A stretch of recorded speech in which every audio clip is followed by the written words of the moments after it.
This is Boxing Tickets NI. We are delighted to be joined. I think it's the first time we've done one on Zoom, but delighted to be joined on Zoom, I think, for the first time with Senan Kelly. How are It you, mate? is, yeah. First time on Zoom, stay out, So it broke your Zoom virginity then, have I? yeah. Pop me cherry, yeah. Happy days. But it's obviously it's great to see you smiling, I guess. Obviously, we obviously know now that it's locked in 2.5 weeks' time. You're going to be fighting for the Irish title, but obviously, I guess you know, you were having problems before, before sort of this, before Deco obviously agreed to the fight. It was getting an opponent for an Irish title. You obviously had your warm up to sort of prepare whilst waiting for it, and you gave your build up in effect for to get an opportunity to happen. Like probably I Was- guess that's boxing, doesn't it? Sometimes you have to go through the tough times, the rough times, the sort of where you think fights aren't going to happen for then things to work out. Man, this started before the Irish title fight. We couldn't even get the opponent for the Celtic title, BY Celtic title. We struggled. We had to get Jake Tinkling in from Wales. He was the Welsh champion at the time. There was just no one in the weight, no one in the country. There's fucking nightmare trying to get anyone to fight, really. Like, And I guess like I know that you'd sort of off camera obviously after your fight, your last one you sort of said to Deco, what about it? And I guess that's a good thing. Saying you're one of these people that you don't need to trash talk people. There's no smart talk needed. Just like let's just fight, and I guess probably similar to the way it was with Deco, it's going to be the same with Matthew now as well. it's a bit different with Matthew because we're actually good mates, me and Matthew. Matthew was the last person I thought I'd be fighting for this. Like, me and him done an awful lot of sparring throughout the past year, maybe even 2 years now. We've been just using each other and sparring and like building each other's career together, helping each other out. Only 2 weeks ago, like his dad was offering to give me a hand with a bit of coaching and all. So like, just crazy how it turned out that I'm actually fighting the fella now.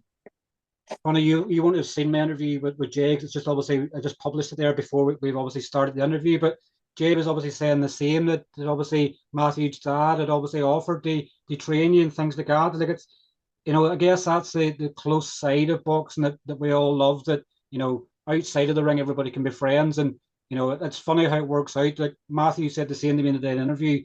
He started off camp together. He was hoping to prepare for an Irish title, and now it ends up the two are fighting each other.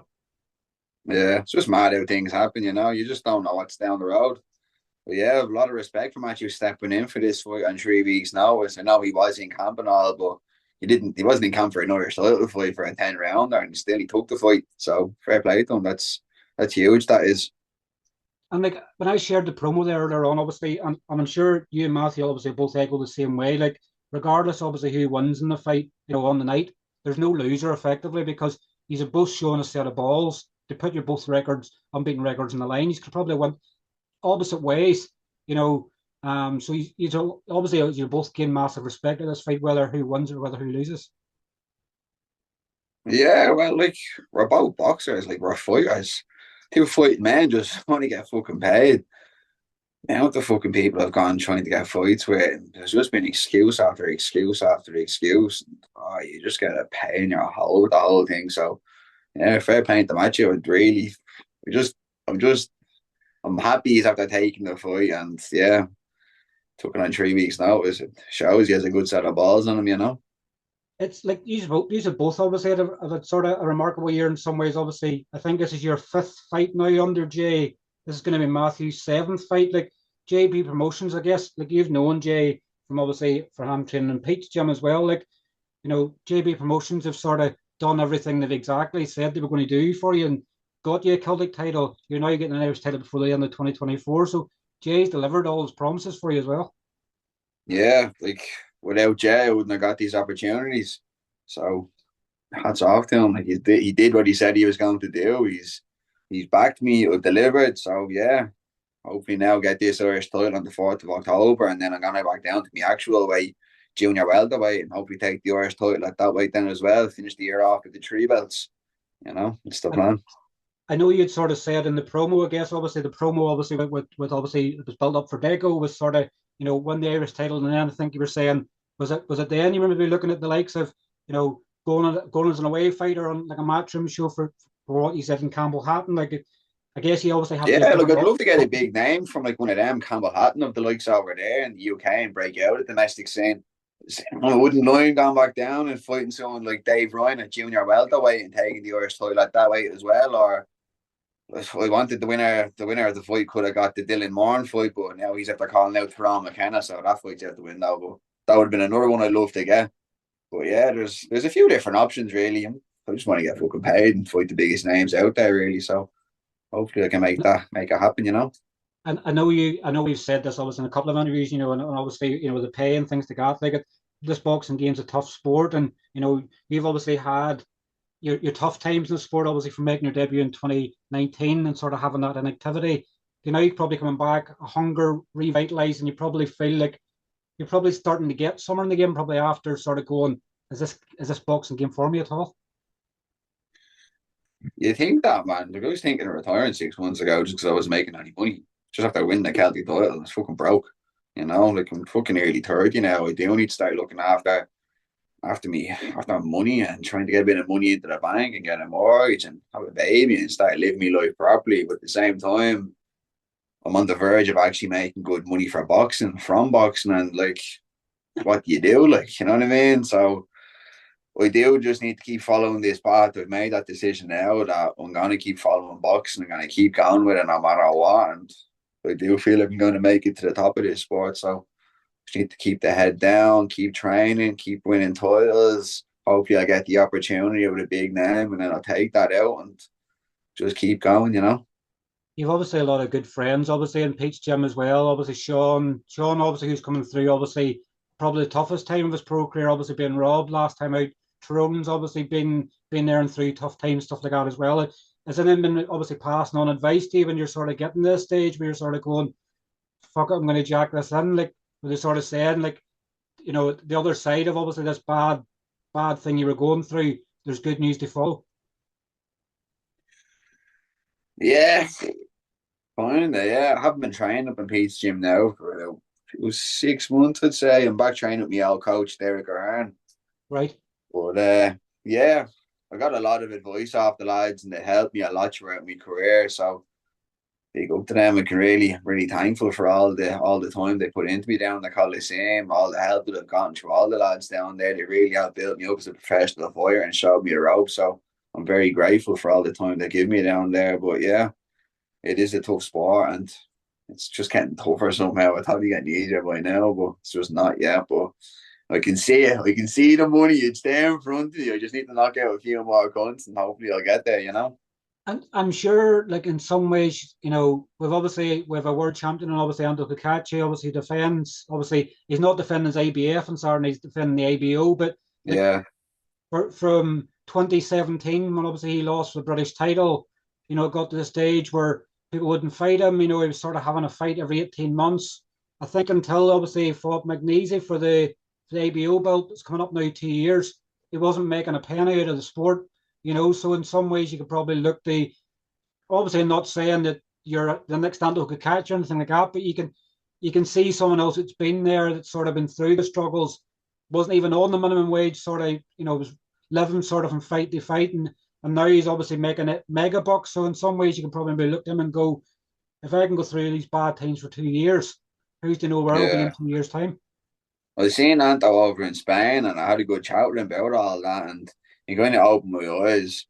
It is only one fight away. I do only need to get that breakthrough fight and like you put so much time into it and so much blood, sweat and tears literally. So like you'd be mad to give up now. And yeah, that really kind of sunk home with me when he had that chat with me just about that. So yeah, big up Anto as well, I suppose.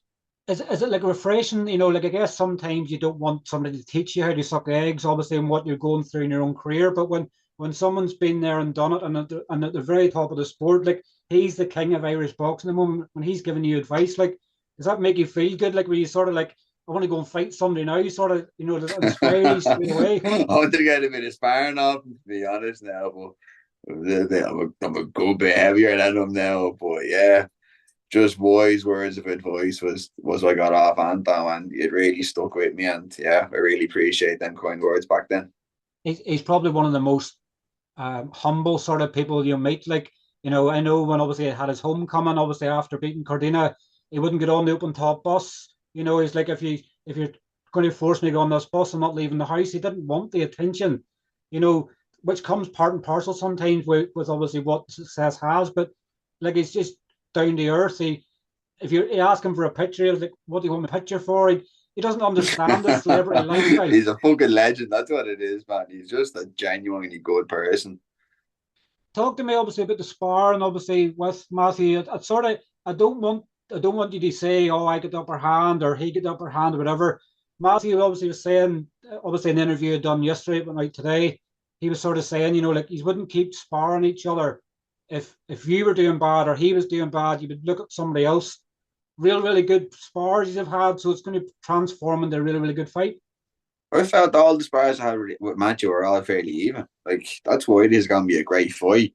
Styles make fights, and the two of us were there to have fucking a good knock-in spar, and every time all the rounds are always close. So yeah, expect fireworks for this one. It's going to be a great fight, and yeah, I'm really looking forward to it. It's actually a really, as I said to Jay in the interview there as well, it's actually a really good card. Like, if I was to say to you now, pick the winner and the method of victory for your fight and pick the winner and the method of victory for Sean and Daniel for the Celtic title, like, it's not very often you see that where you can sort of, with two fights and you can go, there's a clear winner there, this person's going to do this. I said to Jay, put up a prize, whoever can predict the winner and the outcome of each fight, you give them a prize. But like, you probably maybe have somebody lucky, they would guess right. No, it's a hard one to call. Like, that's the good thing about these JB promotion cards. They're not just all fucking bin men fighting fucking prospects. They're all like, they're good 50-50 fights. It's real boxing, and I think it's really what the boxing community needs.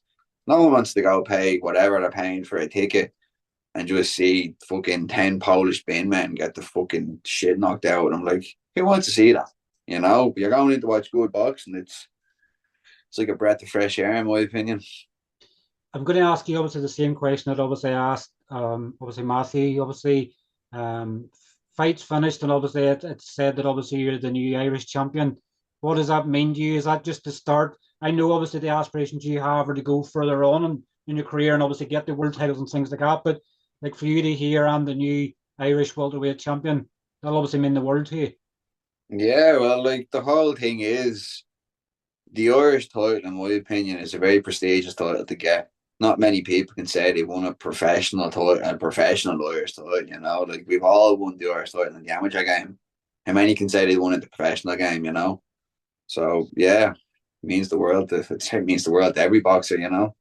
I think sometimes it's one of them questions, isn't it, where it's like, it's a silly question sort of to ask what it means. Obviously, it's going to mean the world to you. Like, it's crazy to think that the last time there was a BA Irish welterweight champion was 2015. So it's special in its own right at the fact that it's Who nearly was the 10 last years. one? Peter Madonna beat Dean Byrne. Oh yeah, Dean Byrne. That's Yeah, funny. That is. and I've that heard was in his the name for National a while. Stadium. That was in the National Yeah, Stadium. So that went the distance. Obviously, I went the points. The last one then before that was 2019, Stephen Hawley against Billy Walsh. yeah. So, like, guys, you look at it, there's been, you're potentially going to be the third Irish welterweight champion since, sorry, yeah, the fourth Irish welterweight champion since 1981, There you go. My name's gone into the history books. running in the history books. But like I was saying to Jay as well, the Celtic title is out there everywhere. Everybody's sort of Celtic title fights everywhere, and there isn't really Irish title fights. So in some ways, you become an Irish champion. You don't know when the next one's going to be. Well, that's the whole thing. Like, there's a lot bigger of a pool for the Celtic titles because you have the whole Celtic region, the Catalonic region over in Spain. So there's a lot more fighters that are eligible to fight for the belts, which can actually make it a little bit harder to get because there's more competition. Where in Ireland, there's just not that many fighters competing, looking for the belt. So it's a bit harder to get them to actually get the fight sanctioned, to get the fight approved, and like now the first fight actually to happen. So I'm just happy that it's actually going ahead still. And obviously now that you can relax, obviously knowing that your fight's going ahead now on the 4th of October, what's the sort of rest of camp like? Obviously, you've just over 2 weeks left, so you've probably what this week and next week probably left the camp then before sort of tapering for fight week. Yeah, well, me and Derek now, me, Derek Ahern, Terry McEntee, Sean Crowley, and I think Reach is coming over as well. We're all heading over to the UK Friday morning. We're going to get our last few spars and get a few spars organised. And I think Jazzy Dickens actually got us a little bit of sparring organised around Liverpool, a few gyms in Manchester. I think Crawley's gym is one of them. I think there's a few lads from Sheffield coming for a bit of sparring as well. So, yeah, finish off this weekend and finally start the big deload, man. Can't wait to start my deload. But fucking put me out of cell through hell for this camp. So, looking forward to just being relaxing down a little bit. You've probably been traveling probably for sparring more than you probably ever have. Like you obviously you're going to Yeah. probably people's going to notice probably a big difference. Obviously in your fight night, obviously how sharp you're going to be in the ring. Yeah, no, I feel like this has been a very good camp. Everything's gone smooth. Yeah. Like the only difference was we were getting a lot of sparring for a southpaw because Declan Garrity obviously is a southpaw. So now he's changed. Looking for orthodox sparring again now. So yeah, other than that though, everything's been perfect. I was only saying that the other day. I think it was Wayne Kelly was trying to get a bit of sparring organised to him, saying camp's gone too good for something bad not to happen. And then I found out the next day that Deco wasn't able to make the weight, that the fight was potentially off. And yeah, I just knew something like that was going to happen. But thank God Jay Byrne is able to work his magic, get everything back together, and get the ball rolling again. So it hasn't been 8 weeks down the drain for nothing. Because the other side is what people don't see is like I'm trying to run a gym in leagues. I've cancelled nearly all my classes. So I'm able to go around free sparring. I'm able to recover properly in the evenings time. I'm doing 3 sessions a day, Monday, Wednesday, Fridays, 2 sessions a day, Tuesday and Thursday, and then doing a class in the evening time.